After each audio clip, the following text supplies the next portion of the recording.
Selamat malam semua teman-teman. Baik, teman-teman, malam ini mungkin perlu kita sharing mengenai APD ya. Jadi teman-teman perlu perhatikan setiap APD yang kita gunakan dalam kondisi yang bagus ya, istilahnya yang layak digunakan. Karena saat plan inspeksi kemarin, waktu kita masuk pagi, itu banyak sekali sarung tangan di dalam ini berhamburan. Padahal toolbox itu dikasih untuk menyimpan alat-alat itu. Sarung tangan itu harus ada dalam toolbox. Tapi kenyataannya bukan hanya di welder, tapi dari blasting sampai cutting. Banyak sekali sarung tangan yang taruh di celah-celah dinding-dinding ini bangunan. Jadi teman-teman, setiap peralatan atau APD yang kita gunakan itu wajib kita simpan. Jangan kita taruh berhamburan baru giliran pas mau pakai. Begini ada ular yang mungkin masuk di dalam kita tidak tahu. Atau mungkin sebenarnya masih awet tapi karena kita taruh di luar kena hujan basah sehingga kita mungkin pakai bisa tangan jadi luka dan lain-lain. Jadi teman-teman, setiap APD bahkan peralatan kerja yang kita gunakan itu teman-teman tolong simpan di dalam toolbox.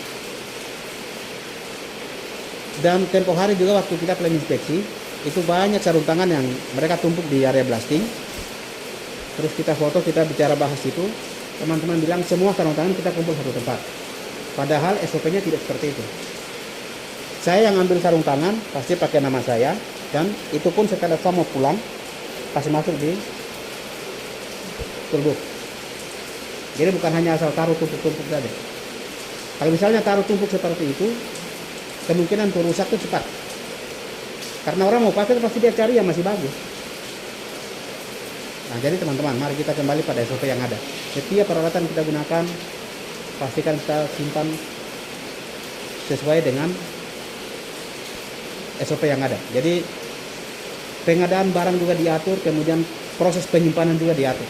Jadi teman-teman, mari setiap alat-alat kerja kita yang kita gunakan, kita simpan pada tempatnya. Kemudian yang berikut, kita di sini kerja 2 shift. Jadi di mana kita punya kelalaian, pasti orang sebelah itu jadikan itu satu persoalan serius. Sebaliknya sama juga. Orang sebelah punya kelalaian, itu kita jadikan satu kelalaian. Nah, itu yang kita masukkan di kertas U2N. Dan akhir-akhir ini yang paling jadi satu trending topik yaitu tentang kren. Jadi orang membalik material terus rantainya terluka. Begitu pas kejadian baru orang lain yang temukan, itu orang mau mengaku susah, walaupun orang itu setiap hari, bukan hari Minggu juga dia ke gereja, tapi mau mengaku susah karena barang sudah rusak. Makanya penting sekali setiap kali kita checklist teman-teman. Jangan hanya di awal, apalagi yang paling penting itu yang kritikal. Yang kritikal di dalam sini tuh ada kren, kemudian konven piece, terus HWP. Itu teman-teman tolong. Pokoknya yang kritikal itu teman-teman awal dan akhir tuh perhatikan. Karena di akhir teman-teman lalai hanya asal ini, baru orang lain yang ketemu, sudah nanti mereka itu jadikan satu persoalan, kita tidak akan terima. Karena kita tidak tahu, kita tidak periksa baik-baik. Tapi cek di checklist, oke semua. Nah, jadi karena 2 shift, ini sering bukan hanya di sini, tapi hampir semua departemen seperti itu. Begitu kejadian orang mau mengaku itu paling susah. Maka teman-teman, perlu sekali checklist bukan hanya asal-asalan, tapi teman-teman mari. Awal dan akhir, teman-teman perlu perhatikan. Saya pikir mungkin itu yang bisa sharing ke teman-teman. Mungkin dari teman-teman ada masukan atau mungkin saran mengenai K3 dalam ini untuk kebersihan lokasi kerja kita, di lokasi loker-loker ya masih ini karena kita dapati putu-putu rokok dan irplak-irplak berserakan. Jadi mari kita selalu sadar kebersihan di lokasi di tempat kerja maupun di jadi supaya terlihat nyaman dan bersih. Terima kasih. Terima kasih Pak Basuki. Ini sekedar ingatkan ya teman-teman,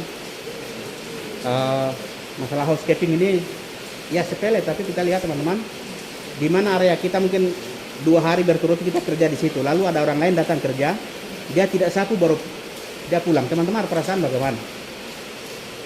Ini yang bukan hanya di tempat kerja di dalam, tapi di luar sini juga teman-teman. Sekarang sudah berlaku tanggal 12 kemarin itu sudah berlaku untuk setiap karyawan tidak diperbolehkan untuk merokok di dalam.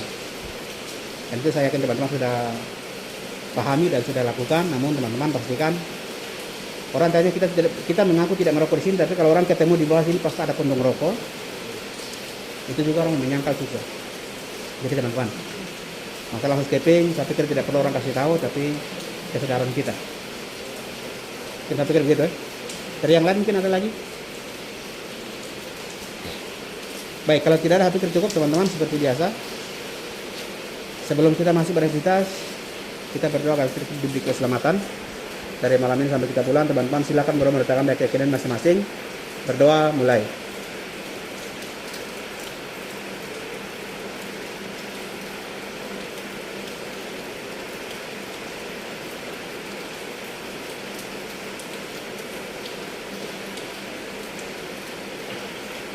Berdoa selesai.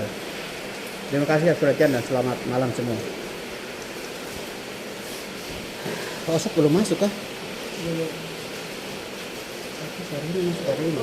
Harusnya hari ini. Ya, kirim surat tadi kan belum lihat lagi. Obi. Buah kayu lapuk.